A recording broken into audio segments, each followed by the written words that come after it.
All right, let's dive right in. Today, it's all about jaguars. Hey, Yeah, jaguars. biggest cat in the Americas. Third largest in the whole world, too. That's right. And we're going to, explore everything about these incredible animals, their power, how they've adapted, and the tough situation they're facing out there. It's pretty wild to think that, way back when, jaguars used to roam all over. From like the southwest The U.S., Southwest U.S., yeah, really? all the way down to Argentina. Can you imagine like running into a jaguar in Arizona? Whoa, that's pretty amazing to picture. Sadly, though, it's not like that anymore. Yeah. Their habitats shrunk a lot because of us humans. Yeah? Things like all that cattle ranching they do. Right, yeah. And farming that isn't really sustainable. So now they're mostly found in the Amazon rainforest. Oh, the Amazon, of course. Yeah, and the Pantanal wetlands and some other tropical forests. Okay, so we've established jaguars are powerful. But how powerful are we really talking? Powerful. They can get to be 6 feet long, 6 feet? not counting their tail. Wow. And they can weigh a massive 250 pounds. 250 pounds. They're just muscle, really. And their bite. Yeah, their bite. It's the strongest of all the big cats. For their size, I mean. So it's not just how strong they are, right? It's Yeah. how they use that strength. Exactly. Their teeth, those lower canines, they're like wedges. Wedges. Yeah, focusing all that force on a tiny point, like a hydraulic system, Yeah. but for piercing skulls.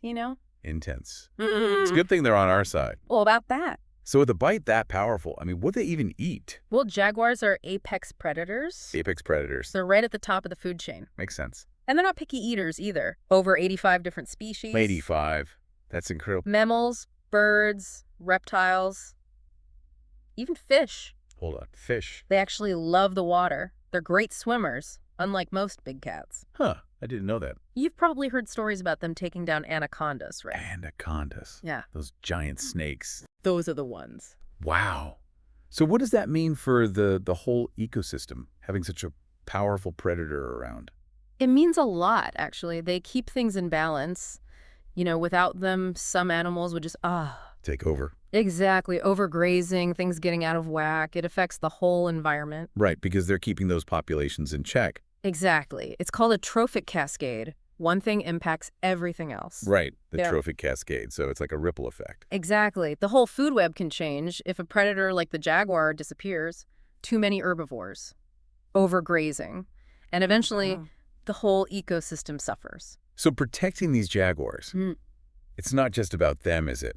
Not at all. It's about the bigger picture. Right. And earlier we mentioned they're facing some serious threats. Yeah, sadly. What's the situation exactly? So right now, the jaguar is listed as near threatened Near threatened. by the International Union for Conservation of Nature, Right, the IUCN. and it's mainly because of us. Deforestation for agriculture? I was going to say, isn't it a lot to do with habitat loss? Huge factor. All that land being cleared for cattle ranching, soy plantations, you name it. Yeah, and logging too. I mean, it all adds up. It does. And then there's poaching. Right, poaching. The illegal wildlife trade. It's a big problem. That's awful. And then you have the conflicts with farmers trying to protect their livestock. Right, of course. It's a tough situation.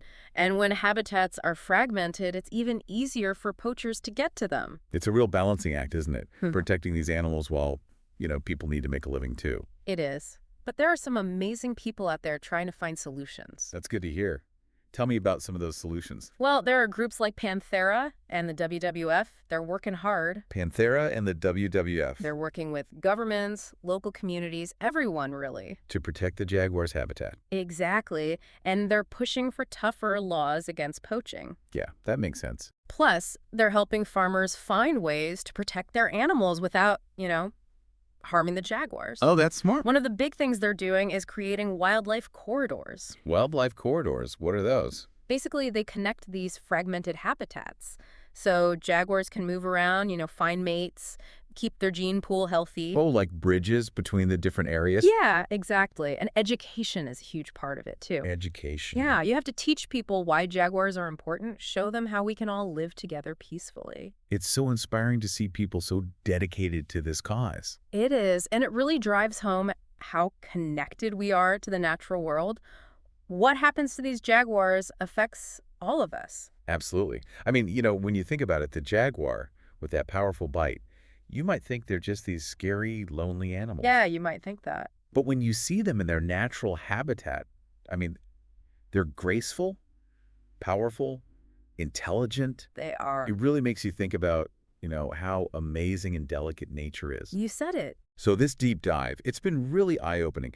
Protecting the jaguar is not just one thing. It's about the habitat, working with people, stopping poaching, educating everyone. A lot of pieces to the puzzle. And I think you brought up a great point, too. What if we don't succeed?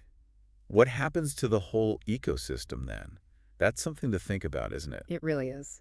That's all the time we have for today, but I encourage you to keep learning about these amazing creatures and what we can do to ensure their future.